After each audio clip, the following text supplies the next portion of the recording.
Mom, Phineas and Ferb are making a fifth season.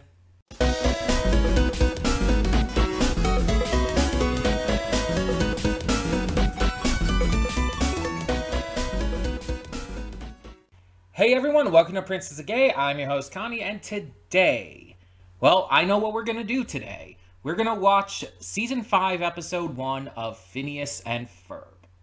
So, I've been waiting for this to come out. I've been very excited for this revival, you could call it. And I knew it was coming, but I had no idea it had already started airing. I hadn't heard that anywhere, which is really weird because I follow Dan Povenmire on TikTok, and I somehow just never heard about this being out yet.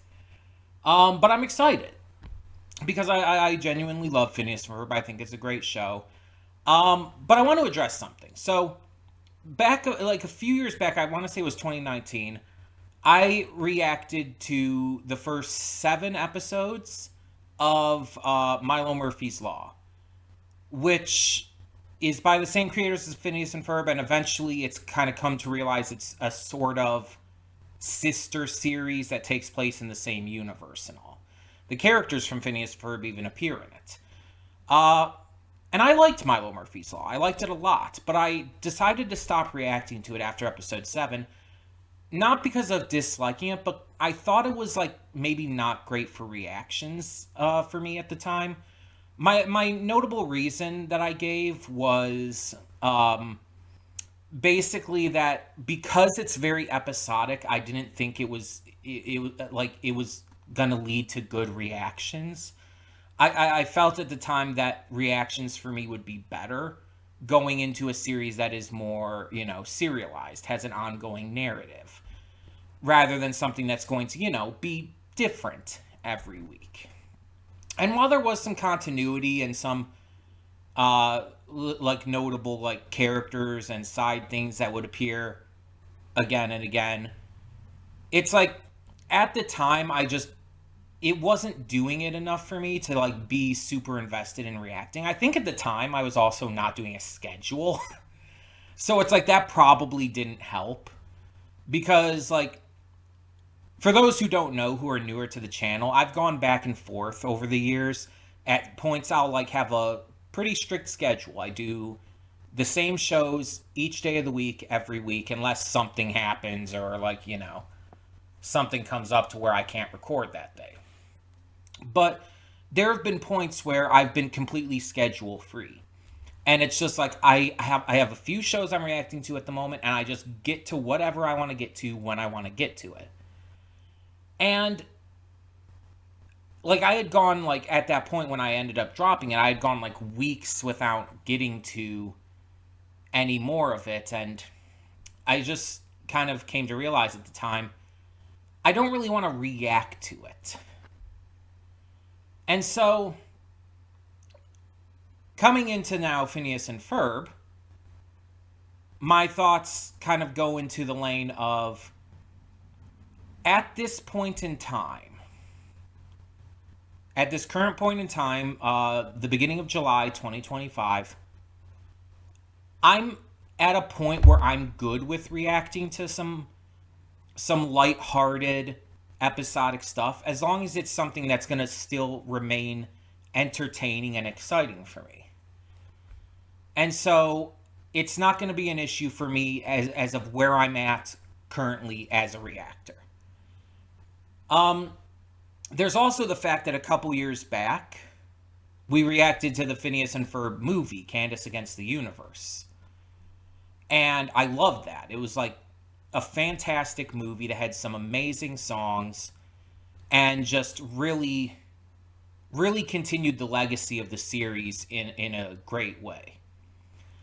And so we now come into this current season, and I don't know anything about what's going to happen in it.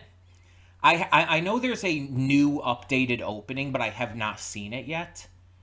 Because I know that was released, I don't know, some time ago. I did see that was released. I just didn't know the actual series proper had started yet. But yeah, I don't know anything about where the like if there's gonna be some kind of serialized plot elements to it, or at least some notable continuity. I don't know if it's going to have like some kind of big premiere finale stuff. I just know that it's a revival, a continuation, and I guess it's supposed to be the next summer because I believe season 4 ended with the end of the summer. And that's kind of the point. Like the series takes place over a summer vacation. So if this takes place the next year, then that would mean all the characters are like a year older. And that could lead to some really interesting like stories maybe about growing up and whatnot. They could really delve into some really fascinating stuff with that. Um, to my knowledge, all of the original VAs for the main characters are back. I don't know about like all the side characters. Um, but it's like I would be surprised if like they got like a bunch of new VAs. Like Allison Stoner, I believe is who voiced Isabella. She's got to be back. It's like no one can play Isabella like her. And I believe she was in the movie, so I wouldn't I wouldn't see a reason why she wouldn't be back. You have to have Ashley Tisdale as Candace, and so on and so forth. Um, and I can't think of her name right now, but Doofenshmirtz's daughter, Vanessa, is voiced by the same VA for Marceline from Adventure Time. And so the fact that we're doing both this and Adventure Time at the same time is fun to me. She also did a song for Steven Universe and I think a couple other things, but those are like these are like the big roles I know her for: Vanessa Doofenshmirtz and Marceline the Vampire Queen. So I'm excited to hear her again because I assume Vanessa will be back because she was in the movie too. Um, yeah, I'm just really happy that this series had a new surge in popularity, especially thanks to the movie. That's allowing it to come back after all this time. That's allowing it to get a revival. And I have no doubt that this is, I guess, already doing well. I mean, I guess just because I haven't heard anything doesn't mean much. But I'm sure it's doing well. And I know the creators also have that series Hamster and Gretel, which I think actually stars Dan Povenmire's daughter, right? I haven't checked that one out at all. I don't know. It just didn't seem like my kind of thing. But maybe I'll give it a check out at some point. Um, but yeah, I'm excited to see what we get for this. I assume the animation is going to be a bit improved, even probably from the movie. But let's just get into this and see what this new season has in store for us.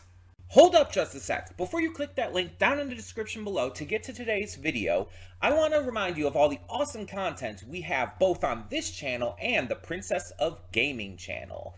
Let's check it out.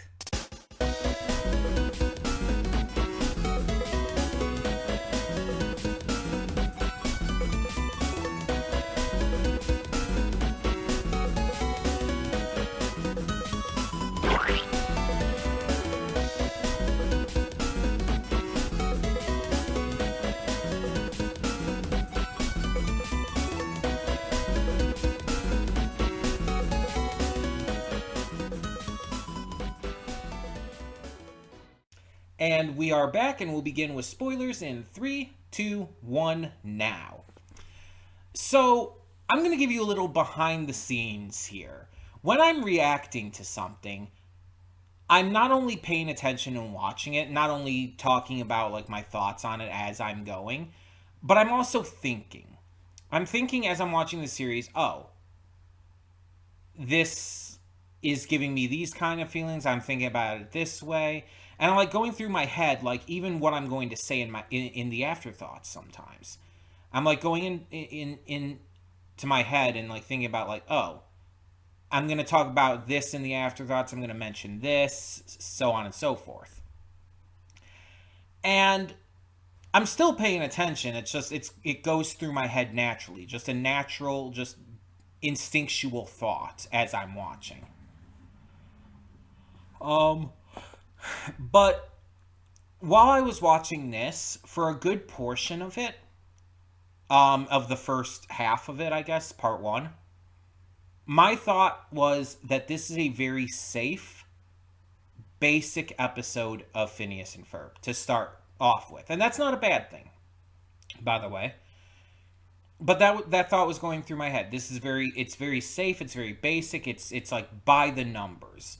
It's like we're starting a new summer vacation. We have all of this stuff going down. It's very simplistic. And it's meant to be. It's like you want to start off being very safe. You want to start off like giving fans, the basic stuff that they want. If you're going to delve into some more daring and interesting topics later on, you can do that later on. But it's good to start off very simple. Because unless you have a series that is serialized rather than episodic, you're going to want it to kind of contain the status quo. Having Doofenshmirtz go back to evil, having his rivalry with Perry continue, having all these characters we know and love, like, just have their little moments to, like, be shown or even have speaking points, so on and so forth. Starting the episode pretty much with a song, because the music is, like, very well known for this series. It's like, these are all very safe bets. And so I'm watching this thinking, it's like, okay, yeah, I mean, it's good. It's genuinely good, but it's safe. Nothing out of the ordinary, nothing I wouldn't expect. And then they fucking vaporized Phineas and Ferb's mom.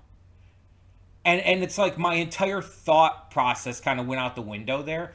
Like, I feel like I have to go back and see exactly how I reacted, because I'm not 100% sure how I reacted in the moment, because I feel like when that happened, my brain kind of like fizzled for a second.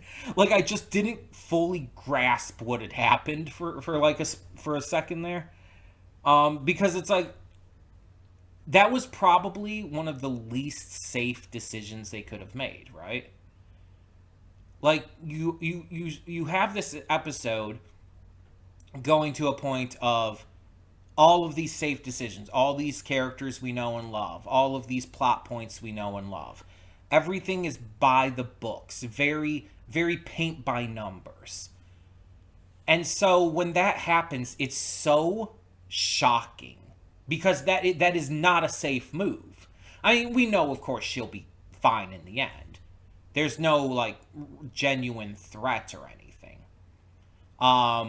With all of Doofenshmirtz's innators, anytime something big actually does happen, it's reversed. And so it's like, we knew kind of where this was going. It was just a matter of how we were going to get there.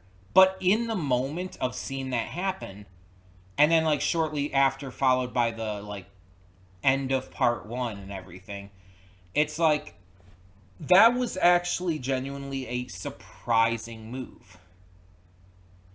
And mind you, this is season 5. Like, we've had 4 seasons, multiple specials, a movie. There's a lot to that. Technically, multiple movies, actually. Because Candace Against the Universe wasn't the first movie. There's, like, the Other Dimension movie or whatever it was called, and I think there was one other movie, too, besides that. I think there's 3 movies total. But either way, it's like, with as much content as Phineas and Ferb has had in the past, like, yeah, they can do something like this. They can make this kind of decision and make it work. It makes sense. It's not, like, out of nowhere. It's not, like, weird. Because, I mean, like, in Candace Against the Universe, they literally went into space. They literally went to another planet. They literally killed aliens. It's like, come on. We can take risks. And so, again, it makes sense that, we're starting a new season. We're doing this revival. We have season 5. it's like, yeah, we can take those risks, but I think that's why at first it plays it very safe, because it's trying to catch you off guard. It's trying to make you think this premiere is going to be pretty safe, pretty paint by numbers, pretty simplistic. And so when it throws that at you, it's supposed to surprise you. It's like, oh, no, we're this is a continuation. We're still keeping that same kind of like intensity. So even though it seemed like things were going kind of back to the status quo with like Candace trying to bust the brothers, with again Doofenshmirtz going back to evil, etc., kind of just resetting everything in a way. It decided they decided Dan and Swampy decided it's like, no, we're gonna show that this is still a continuation. We're gonna like kick things up a notch. We're gonna make things a little more exciting than you would expect. And I appreciate that personally. I think that's a fantastic idea. I just didn't see it coming because of how they set that up. And the animation definitely is better than the original run. I don't think it's quite on the level of Candace Against the Universe, but for like a series that might not be possible. Like movies have bigger budgets and all, so it makes sense. But it's still pretty great looking. Like it looks fantastic. The voice acting, we got all the voice actors back. It's it's like mostly the same in terms of like style. The style hasn't really changed any. I think I saw like Perry make a face that I don't think I've seen him make before. But generally speaking, it's not like that different in terms of style and visuals and whatnot, which is fine. Like, I don't think that a show, just because you're reviving it, has to like have these notable massive changes. And in some case, that can actually be, at least to some degree, detrimental. Like the second season, and I think there's a third as well, but the second season when it came out of The Devil's a Part-Timer, that was one of the big things that ruined that season for me and most people. Because that did not do well at all. It was not well received. But one of the big issues was the massive visual change. It was so different. It was kind of smoother and more chibi like. But then you have like Durarara. And that had like a huge amount of time before we got Durarara X2 and all the seasons that came with that. But they kept the style the same, just, better animation. And that did well. That did really well. Maybe not as well as the original season, but still. When you have a show that has like a very specific style to it, changing it is a huge risk that I feel a lot of times will not pay off exactly well. And so I'm glad that Phineas and Ferb kept the same style to it. The music is the same style of music as well. It feels very much like a Phineas and Ferb style music. We have two songs in this. We have the Start of the Summer song, or whatever exactly it was called, and then we have the Summer Hit song, or whatever it was, by Love Handle. Love seeing Love Handle, by the way. Great little moment there because of that being one of the most popular episodes of the show, and just generally one of the best. So, yeah, it's just really great to see these kind of callbacks. And I wonder how many more we're going to get. But I also hope we get a bunch of new stuff. I want, like, new characters to be introduced. I want just new things. I don't want it to just be a callback to all the classics. Because it's like, those are classics and they're great and people remember them fondly. But if this entire season just calls back to that, that's going to be disappointing. Like, we want new stuff, too. It's like the first episode, like, doing all these callbacks, doing all of this, like, hey, remember all this stuff? Like, even kind of directly, like, literally showcasing, a short clip show of a bunch of different stuff from the previous seasons and all. It's like, yeah, that makes sense. That's logical. They even directly referenced Candace Against the Universe at the beginning. It's like a lot of things that just work for the first episode of this revival. But we need to move on to the new stuff now, and we need to start like making new memories, both for the original fans who grew up with this series, but also for the new fans who are going to be experiencing this for the first time, because there absolutely will be people who never saw the original series who are getting into this now, kids and adults alike. And so this was a really good start. Having it play safe, getting people into it again, but also like kicking things into overdrive a little bit to represent that, yeah, again, this is a continuation. Um, I really like the kind of blending there and just how it was done. The stakes were great, like huge stakes, but also we know it was going to turn out fine. And everything that did play out pretty by the numbers was still very entertaining and fun. It was it was kind of the best of both worlds, the perfect season opener. And while it may not be the most entertaining episode or content generally you'll get from Phineas and Ferb, it's still like I don't think there's any better way to have started this season at this point. So yeah, I really enjoyed this. I really hope that we get some great new characters, some great new scenarios, and maybe even do things a little bit differently this time. Um, I don't know like how exactly to handle that, but I'm sure Dan and Swampy can do it. Maybe even have like some cameos from Milo Murphy's Law or Hamster and Gretel or both. I think I saw some street signs at one time. I think I saw a street sign that said Gretel. I didn't notice if the other one it was like crossed over with said Hamster. If that's cool, if it did, that's like a cool little nod to their other show. But actual crossovers could also be genuinely cool.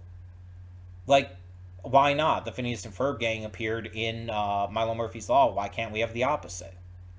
I would be fine with that, and you know Weird Al would be up for it. He's always up for this kind of shit. um, but yeah, I'm very excited to see more of where this goes, and I think this will be a fun time. And I mean, obviously, it's given me, even with this first episode, enough to talk about. So hey, tell me in the comments below, though, what did you think of this first episode of Phineas and Ferb Season 5? Let me know, and thank you so much for tuning in, as always. For now, I'm Connie, and I'm signing off. See y'all next time.